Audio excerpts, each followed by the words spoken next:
Saludos a todos, hermanos. Bienvenidos a esta segunda entrega de su segmento Hablemos de Dios. Para hablar de Dios de la fe cristiana, tenemos que hablar de un Dios de la historia. Dios de nosotros, el Dios de la fe católica, es diferente a todos los otros dioses que se mencionan a lo largo de la historia, porque es un Dios que se incluyó, se encarnó literalmente en la historia del hombre.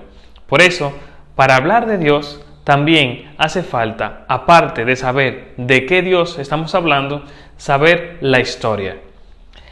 La historia universal hace falta conocerla. ¿Por qué? Porque dentro de esa historia universal está inmersa la historia del cristianismo. Por eso, hoy vamos a hablar de las edades de la iglesia, así como las edades universales, donde se insertó esa iglesia. Lo primero es que las edades en el ámbito universal, de la historia universal, se las van marcando acontecimientos trascendentales. Acontecimiento trascendental no solamente es un acontecimiento específico, sino un margen de tiempo en la historia que fue sucediendo una época a otra. Por ejemplo, podemos hablar comenzando de la prehistoria, que fue todo lo que existió antes de Cristo, antes del año 0. Pero eso hasta ahora mismo no nos importa. ¿Por qué? Porque queremos ver cómo el Dios cristiano se insertó en la historia del hombre luego o a partir de la encarnación, aunque sí existía muchísimo antes, pero nos interesará más tarde. Para ello también pueden averiguar o investigar la iglesia en tiempos de la prehistoria. Muy bien, comenzamos ahora. La primera edad universal es lo que conocemos como la edad antigua, que estuvo marcada, más o menos podemos decir, por el acontecimiento Cristo. El año 0 lo marcó el acontecimiento Cristo, y que termina o se prolonga a través de los años hasta la caída del Imperio Romano de Oriente en el año 476, o podemos decir en el siglo V. Entonces, la edad universal que llamamos antigua va desde el año 0 o el acontecimiento Cristo, encarnación de Cristo, hasta la caída del Imperio Romano de Oriente.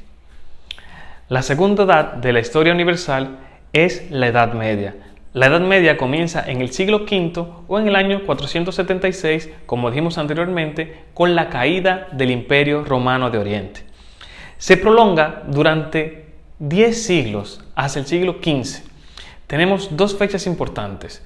Para nosotros, Occidente o el continente americano, la fecha que da fin a la Edad Media es el año 1492, con el descubrimiento de América.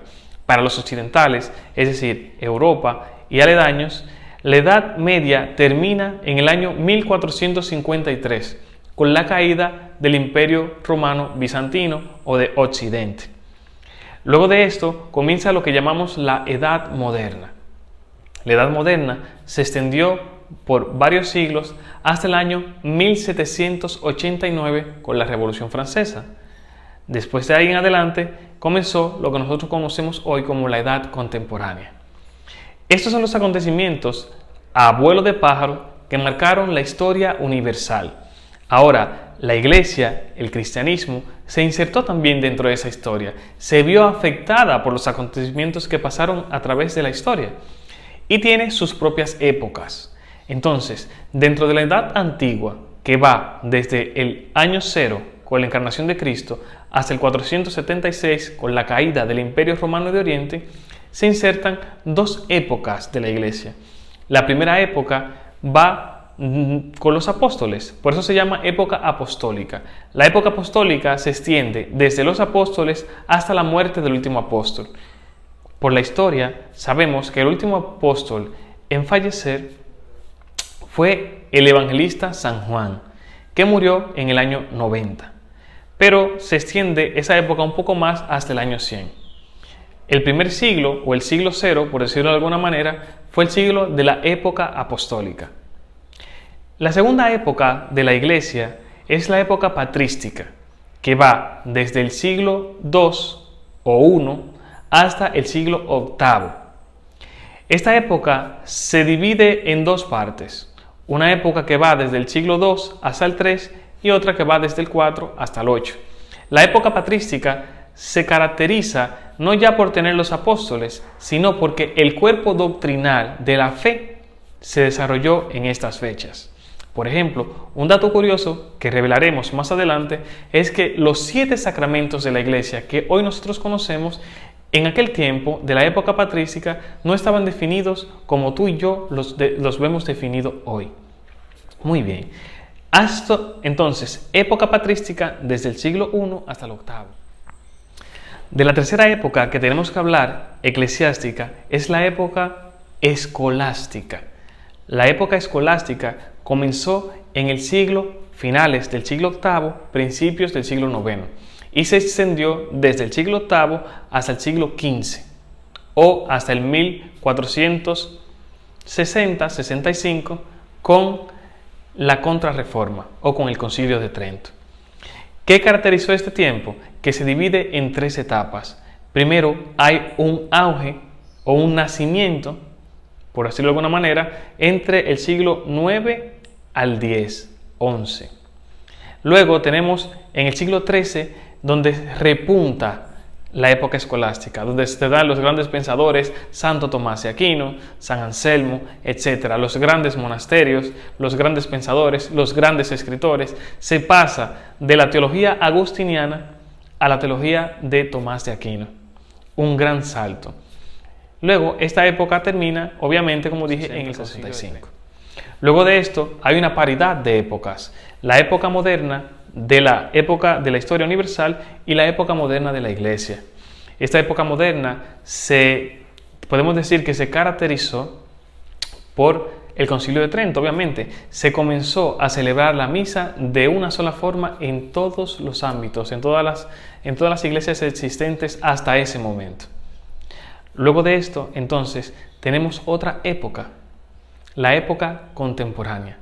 El fin de la época moderna de la Iglesia lo marcó la Revolución Industrial, 1879, más o menos. O sea, recuerden siempre, cada historia no tiene un acontecimiento que marca un antes y un después. Tiene un margen de sucesos históricos que pasan a lo largo de una 50 de años y van provocando un cambio epocal. Esta historia moderna de la Iglesia comienza y termina con la Revolución Industrial.